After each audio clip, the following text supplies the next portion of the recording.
SP Balasubrahmanyam ಅನ್ನು ಧ್ವನಿಯ ಮಾಯಾಜಾಲ 50,000ಕ್ಕೂ ಹೆಚ್ಚು ಹಾಡುಗಳನ್ನ ಹಾಡಿದ ದೇಶದ ಕೃತಿ 16 ಭಾಷೆಗಳಲ್ಲಿ ಹಾಡಿ ಗಿನ್ನೆಸ್ ದಾಖಲೆ ತಮಿಳು, ತೆಲುಗು, ಕನ್ನಡ, ಹಿಂದಿ ಎಲ್ಲಾ ಭಾಷೆಗಳಲ್ಲೂ ಮೋಡಿ.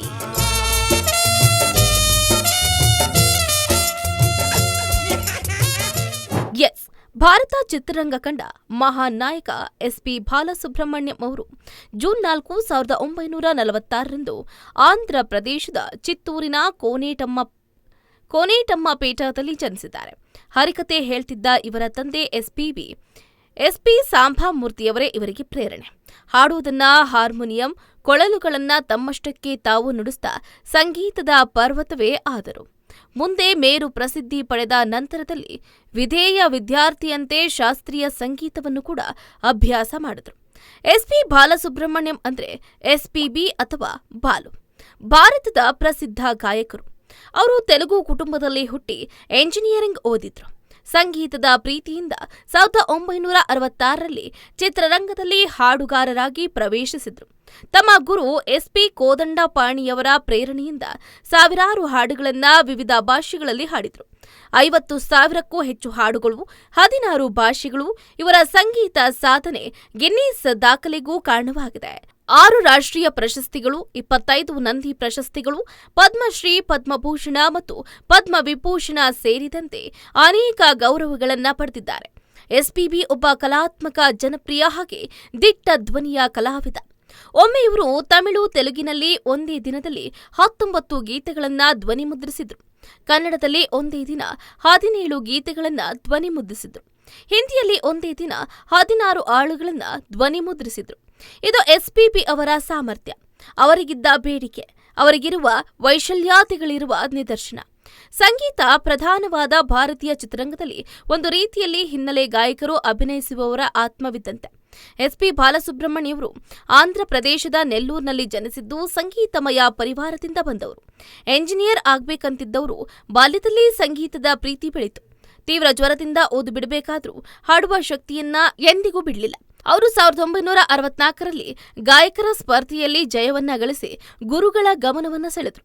ಇಳೆಯರಾಜ ಮತ್ತು ಗಂಗೈ ಅಮರನ್ ಜೊತೆಗೆ ಲಘು ಸಂಗೀತ ತಂಡವನ್ನ ನಡೆಸಿದ್ರು. ಮೊದಲ ಹಾಡಿನ ಆಡಿಷನ್ ಪಿಬಿ ಶ್ರೀನಿವಾಸ್ ಸಾಹಿತ್ಯದ ಮೂಲಕ ನಡೆಯಿತು. 1976ರಲ್ಲಿ ಆಕಸ್ಮಿಕವಾಗಿ ಡಬ್ಬಿಂಗ್ ಕ್ಷೇತ್ರಕ್ಕೆ ಕಾಲಿಟ್ರು. ಮನ್ಮಥ ಲೀಲಾ ಚಿತ್ರದಲ್ಲಿ ಕಮಲ್ ಹಾಸನ್ಗೆ ಧ್ವನಿ ನೀಡಿದ್ದು ಶ್ರುತಿ ಮುತ್ತಿನಂತಹ ಶುಭಾರಂಭ ಆಯಿತು.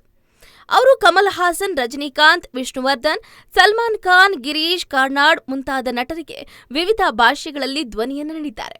ವಿಶೇಷವಾಗಿ ದಶಾವತಾರಂನಲ್ಲಿ 7 ಪಾತ್ರಗಳಿಗೆ ಧ್ವನಿ ನೀಡಿದ್ರು. ಅನ್ನಮ್ಮಯ್ಯ ಮತ್ತು ಶ್ರೀ ಸಾಯಿ ಮಹಿಮಾ ಸಿನಿಮಾಗಳಿಗೆ ನಂದಿ ಪ್ರಶಸ್ತಿ ಗಳಿಸಿದ್ದಾರೆ.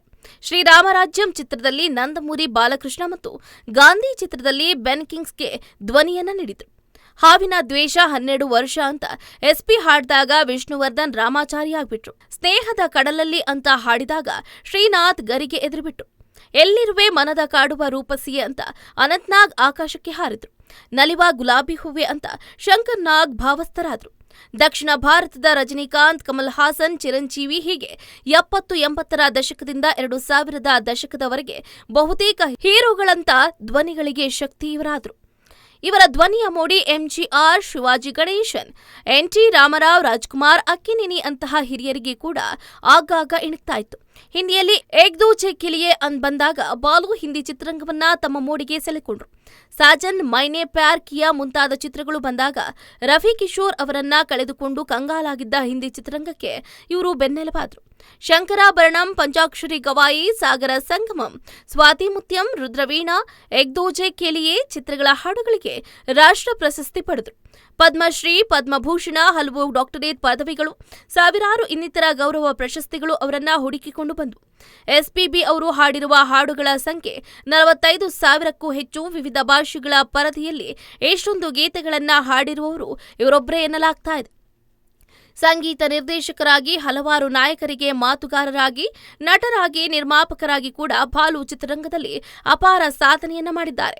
ಹಾಸ್ಯ ಪಾತ್ರಗಳಿಗೆ ಹೇಳಿ ಮಾಡಿಸಿದಂತಹ ಶಾರೀರಿಕ ಭಾಷಾಭಿವ್ಯಕ್ತಿ ಅವರಲ್ಲಿರೋದನ್ನ ಸುಲಭವಾಗಿ ಕಾಣಬಹುದಾಗಿದೆ. ದಕ್ಷಿಣ ಭಾರತದ ತೆಲುಗು, ತಮಿಳು ಮತ್ತು ಕನ್ನಡ ಚಿತ್ರರಂಗಗಳಲ್ಲಿ ಅವರದ್ದು ಅದ್ವಿತೀಯ ಸಾಧನೆ. ಗಾಯನದಲ್ಲಿ ಅಷ್ಟೇ ಅಲ್ಲದೆ ನಟನೆ, ಸಂಗೀತ ಸಂಯೋಜನೆ, ಚಲನಚಿತ್ರ ನಿರ್ಮಾಣ, ಧ್ವನಿದಾನ, ಸಂಗೀತ ಕಾರ್ಯಕ್ರಮಗಳ ನಿರ್ವಹಣೆ ಮುಂತಾದವುಗಳಲ್ಲಿ ಅವರು ನಿರಂತರವಾದ ಸಾಧನೆಯನ್ನು ಮಾಡುತ್ತಿದ್ದಾರೆ.